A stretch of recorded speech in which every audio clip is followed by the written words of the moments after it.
Saudara sekalian, Assalamualaikum warahmatullahi wabarakatuh. Kita lanjutkan kuliah kita tentang hukum internasional. Pada pagi hari ini kita membahas tanggung jawab negara.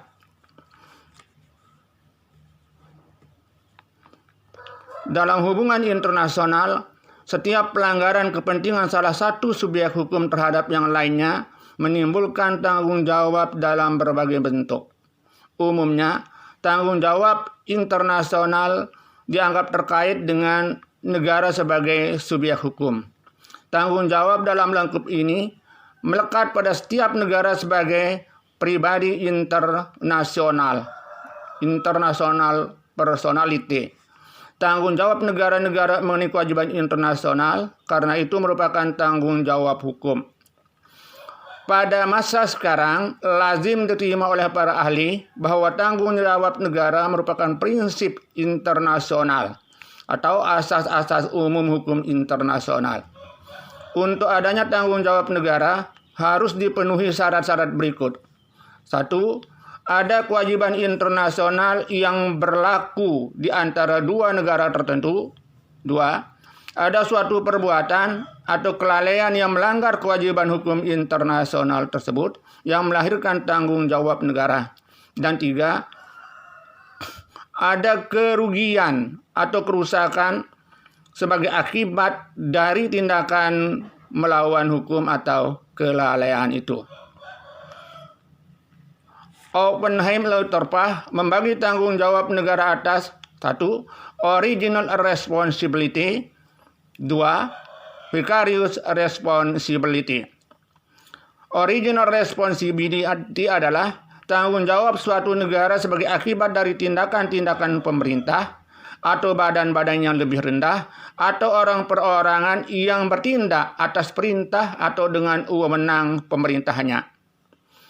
Vicarious responsibility adalah tanggung jawab atas tindakan-tindakan tertentu dari subjeknya, yaitu tindakan-tindakan yang menimbulkan kerugian oleh badan-badan atau agen yang melampaui batas kewenangannya atau oleh warga negaranya, bahkan oleh orang asing selama mereka berada di wilayah negara itu. Tanggung jawab atas perbuatan-perbuatan perwakilan yang melampaui batas kewenangannya, ultra virus, atau oleh warganya atau oleh orang asing yang berdiam di wilayah negara itu merupakan vicarious responsibility. Ini berkaitan erat dengan kemampuan bertanggung jawab imputability dari suatu negara. Berdasarkan konsep kemampuan bertanggung jawab ini, maka suatu negara dapat dipertanggungjawabkan atas pelanggaran internasional yang dilakukannya atau oleh orang lain jika terpenuhi syarat-syarat berikut. A. Tindakan suatu negara atau pelanggaran suatu kewajiban yang ditetapkan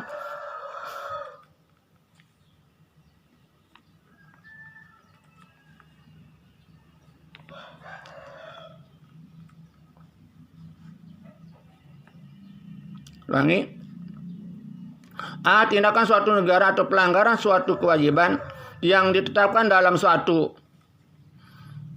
peraturan hukum internasional. B.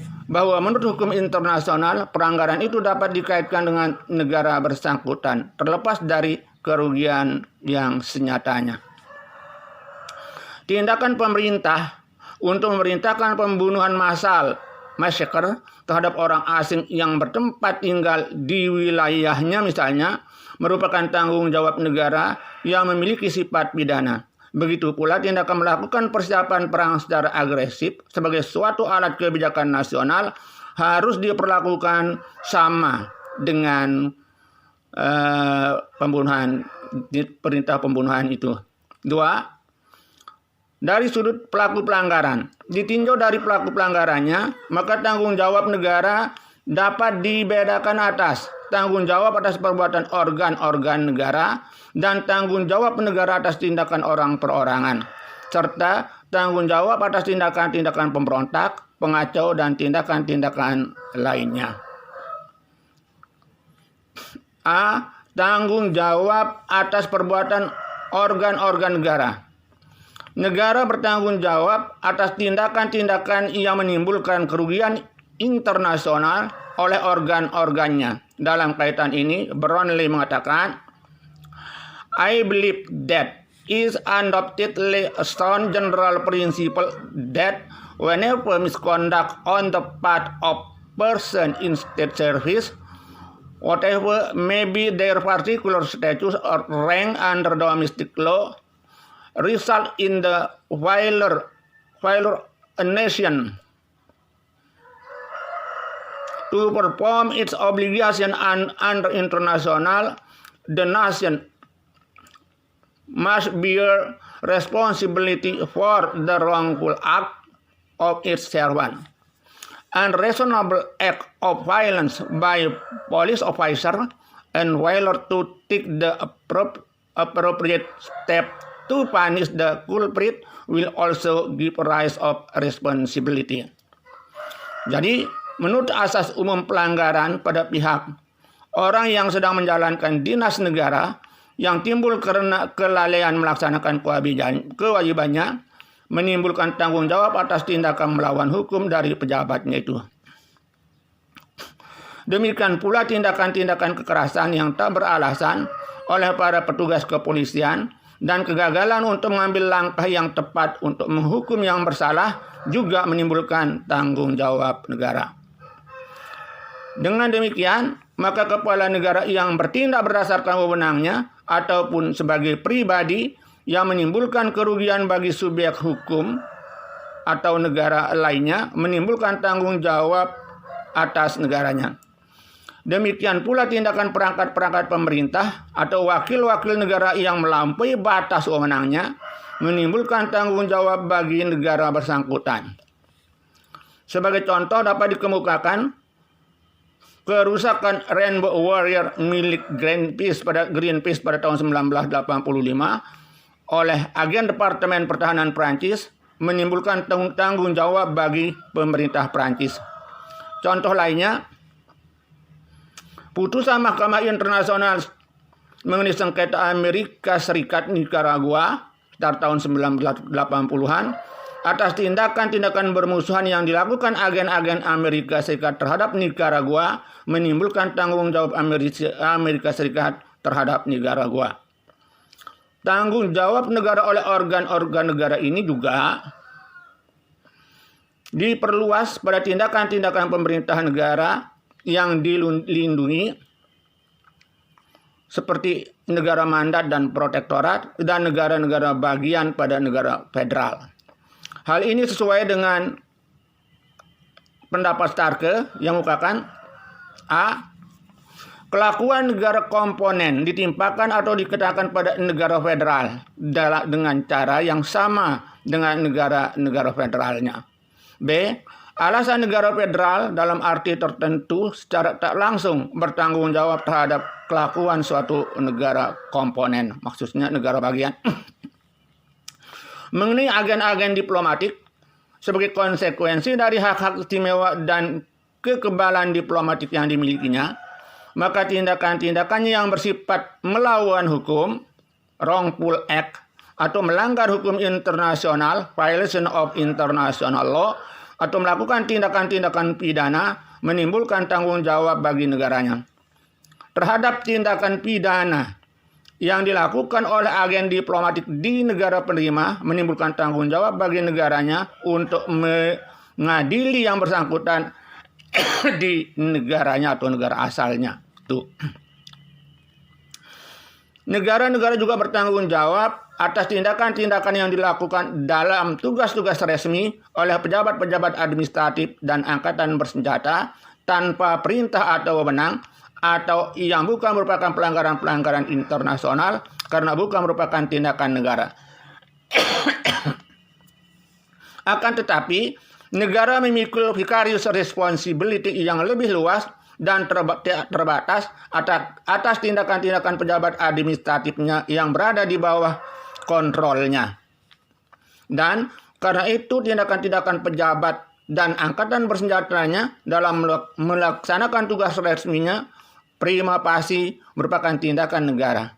Untuk itu, negara pertama bisa mengingkari dan tidak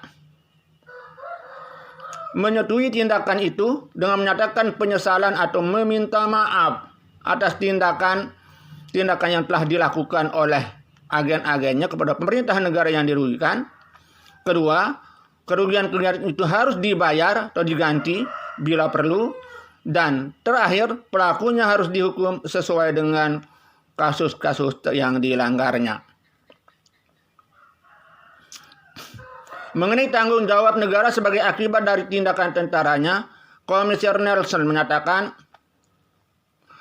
in cases of this kind is mistaken action, error in judgment on reckless conduct of soldiers for which a government in a given case has been held responsible. The international precedent revealed that application of principle as very strict accountability rising from mistaken but culpable action by unit of armed forces is the Soviet Union in shooting down a Korean commercial aircraft. Jadi, menurut Nelson, tindakan-tindakan salah dalam memutuskan atau tindakan tentara yang sembrono menimbulkan tanggung jawab bagi pemerintahannya. Presiden internasional memperlihatkan penerapan prinsip tanggung jawab yang sangat kaku atas kesalahan ini. Sebagai contoh, penembakan jatuh pesawat komersial Korea Selatan oleh unit-unit angkatan bersenjata Uni Soviet menimbulkan tanggung jawab bagi negara tersebut. Selanjutnya, sekalipun parlemen tidak termasuk badan yang mengadakan hubungan internasional, karena itu tidak dapat melakukan pelanggaran yang dapat digolongkan pada pelanggaran internasional, tetapi negara bertanggung jawab penuh atas tindakan legislatif parlemen yang bertentangan dengan hukum internasional. B. Tanggung jawab negara atas tindakan orang perorangan. Berkaitan dengan tanggung jawab negara atas tindakan orang perorangan, pertama-tama jangan dikacaukan antara original responsibility dan vicarious responsibility negara atas tindakan-tindakan yang merugikan secara internasional terhadap orang perorangan. Hukum internasional membebankan kewajiban terhadap setiap negara sejauh memungkinkan untuk mencegah warganya dan orang asing yang berdiam di wilayah negaranya melakukan tindakan-tindakan yang merugikan negara lain. Suatu negara yang dengan sengaja dan jahat atau karena kelalaian Suatu negara yang dengan sengaja dan jahat atau karena kelalaian tidak memenuhi kewajiban ini berarti melakukan pelanggaran internasional dengan original responsibility yang harus dipikulnya. Namun dalam praktik, tidak mungkin bagi suatu negara untuk mencegah semua tindakan yang merugikan sebagai akibat dari perbuatan orang perorangan terhadap negara asing. Berdasarkan alasan ini, menurut hukum internasional, negara harus memikul tanggung jawab atas perbuatan yang tidak dilakukannya sendiri atau vicarious responsibility, yaitu atas tindakan-tindakan yang merugikan oleh orang perorangan yang tak dapat dicegah oleh negara, baik dilakukan oleh warga negaranya maupun oleh orang asing. Atas kerugian itu, negara-negara yang dipersalahkan sejauh memungkinkan harus menghukum orang-orang yang melakukan kesalahan itu dan memaksanya membayar ganti kerugian. Di luar batasan ini, negara tidak memiliki tanggung jawab atas tindakan orang perorangan. Tidak ada kewajiban tertentu bagi suatu negara untuk membayar kerugian jika si pelanggar tidak mampu melakukan pembayarannya. Sebagai akibat dari vicarious responsibility ini, maka negara bertanggung jawab atas serangan terhadap orang asing, khususnya terhadap kepala negara atau perwakilan diplomatik negara asing. Harus menghukum yang bersalah itu menurut hukum negaranya, dan pengadilan sipil negara itu harus dapat menerima tuntutan orang asing terhadap orang perorangan yang berdiam di wilayah kedudukan negaranya.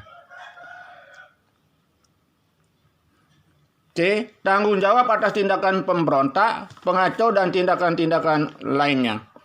Tanggung jawab atas perbuatan pemberontak, pengacau, sama dengan tindakan orang perorangan lainnya. Dalam hal huru-hara rakyat dan perlawanan massa rakyat secara besar-besaran yang dilokalisir, kerugian substansial, melakukan tindakan pencegahan yang beralasan kurangnya perhatian mempertimbangkan kelalaian atau kerjasama resmi akan menimbulkan tanggung jawab terhadap hak milik, harta kekayaan publik maupun privat asing di kawasan itu. Ditinjau dari objek hukumnya, tanggung jawab negara dapat dibedakan atas tanggung jawab atas pelanggaran perjanjian, contractual liability. 1. Pelanggaran perjanjian. Pelanggaran atas perjanjian yang dibuat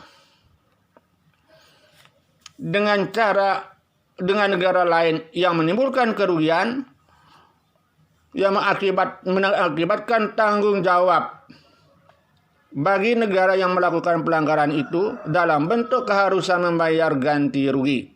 Sifat dan besarnya ganti rugi itu dapat ditentukan oleh Mahkamah Internasional, pengadilan nasional, pengadilan arbitrasi, atau melalui perundingan. 2. Pelanggaran kontrak. Negara-negara dapat mengadakan kontrak dengan negara-negara lain atau dengan perusahaan asing. Terjadinya pelanggaran atas isi kontrak tersebut oleh satu pihak atau oleh organ atau pejabat negara mungkin saja terjadi. Para pejabat negara dapat saja melakukan suatu pelanggaran berupa tindakan melampaui wewenangnya atau ultra vires. Tindakan para pejabat negara yang melampaui wewenangnya itu tetap dibebankan kepada negaranya. Tanggung jawab negara juga dapat timbul dari tindakan tidak dipenuhi kewajiban membayar hutang. B. Tanggung jawab atas perbuatan melawan hukum. 2. Tanggung jawab atas perbuatan melawan hukum. Tanggung jawab atas perbuatan melawan hukum atau tort adalah segenap tindakan yang mengakibat kerugian terhadap orang asing, baik di dalam wilayah negaranya maupun di dalam wilayah negara lain. Tanggung jawab tersebut dipikul dari 1. Eksplorasi ruang angkasa. Negara peluncur launching state bertanggung jawab mutlak absolute liability atas kerugian yang timbul dari eksplorasi ruang angkasa terhadap orang atau benda di permukaan bumi atau terhadap pesawat yang sedang terbang yang disebabkan oleh pesawat ruang angkasanya. Pasal 1 Artikel 1 Liability Convention. 2. Setiap negara bertanggung jawab mutlak terhadap setiap kerusakan yang disebabkan oleh kegiatan eksplorasi nuklir. Dasar tanggung jawab mutlak atau absolute liability baik pada eksplorasi ruang angkasa maupun nuklir adalah tingginya risiko bahaya dari kedua jenis kegiatan tersebut. 3. Kegiatan lintas perbatasan. Setiap negara berkewajiban untuk mengawasi dan mengatur kegiatan di dalam wilayahnya, baik bersifat publik maupun perdata. Apabila tindakan melintasi batas negaranya menimbulkan kerugian bagi negara lain dan sangat berbahaya, maka negara asal dilakukannya lintas batas itu bertanggung jawab mutlak, absolute liability. Akan tetapi, jika bahayanya biasa-biasa saja, maka tanggung jawab negara tersebut tergantung kepada kelalaian atau maksud dari si pelanggar tersebut. C. Hal-hal lain yang berkaitan dengan tanggung jawab negara. Pertama, penyalahgunaan hak. Dalam hukum internasional, ada kemungkinan suatu negara diharuskan memberikan ganti rugi, kompensasi, sebagai akibat dari tindakan-tindakan yang melanggar hukum. Pengusiran warga negara asing secara semena-mena,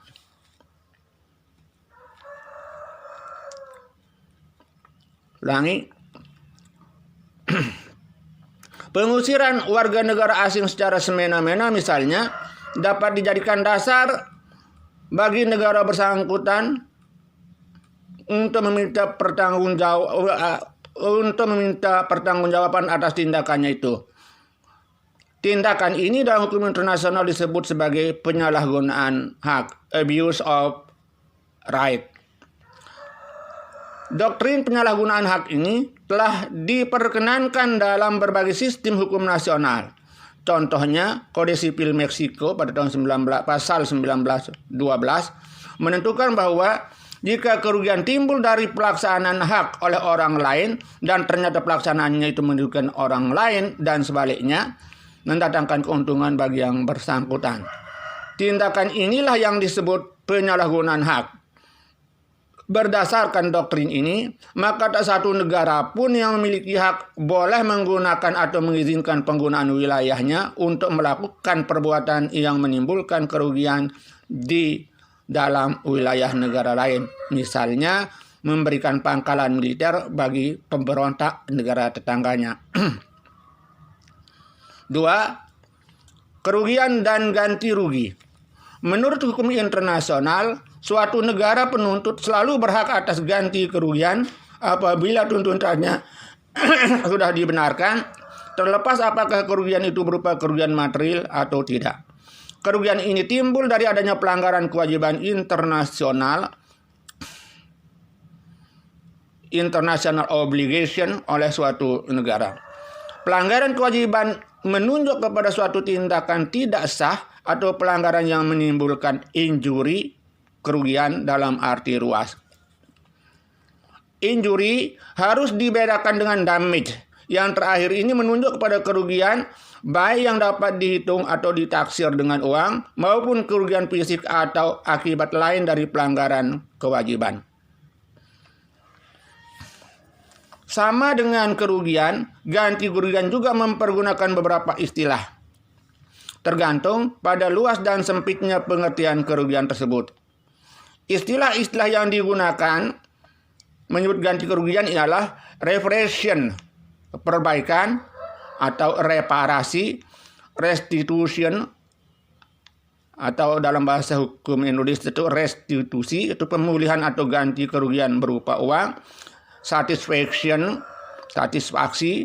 ada yang menerjemahkan dengan penunaian atau pelunasan.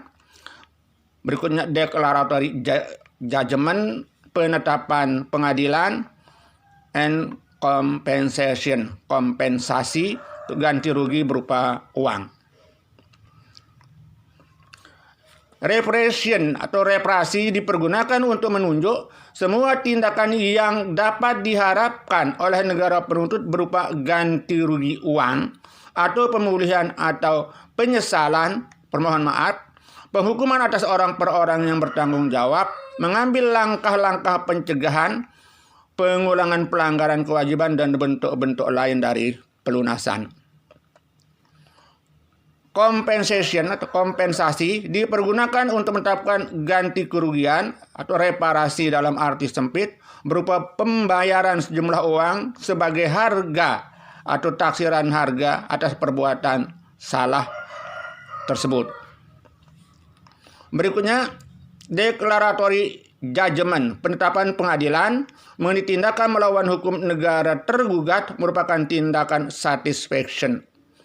Reparasi dalam arti luas. Misalnya, dalam case concerning United States Diplomatic and Consular Staff in Tehran 1974, Mahkamah Internasional juga menyatakan bahwa putusan itu mencakup penghentian penyanderaan tidak sah oleh orang-orang tersebut. Demikian juga dalam kasus Nicaragua versus Amerika, mewajibkan Amerika secepatnya menghentikan dan mengendalikan diri untuk melakukan tindakan-tindakan yang dapat menimbulkan pelanggaran kewajiban hukum terus-menerus.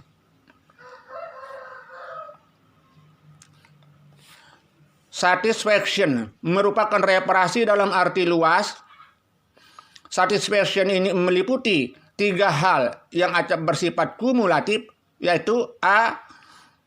Penyesalan atau permohonan maaf atau pengakuan perbuatan salah lainnya dengan cara penghormatan bendera atau pembayaran ganti rugi indemnity. B. Menghukum orang perorangan yang bersalah. Dan C. melakukan tindakan-tindakan untuk mencegah terulangnya tindakan merugikan itu. Restitution atau restitusi dapat berupa restitution integrum dan restitution in kind.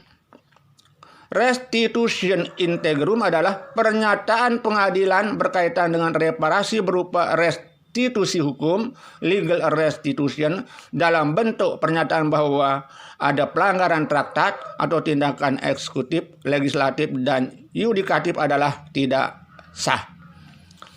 Restitution in kind merupakan pengecualian dan sebagian besar tuntutan konvensi dan kompromis atau persetujuan yang dilakukan ke lembaga perwasitan menentukan ganti kerugian itu berupa apa saja. Jadi restitusi ini merupakan restitusi khusus. Ya, sekian. Assalamualaikum warahmatullahi wabarakatuh.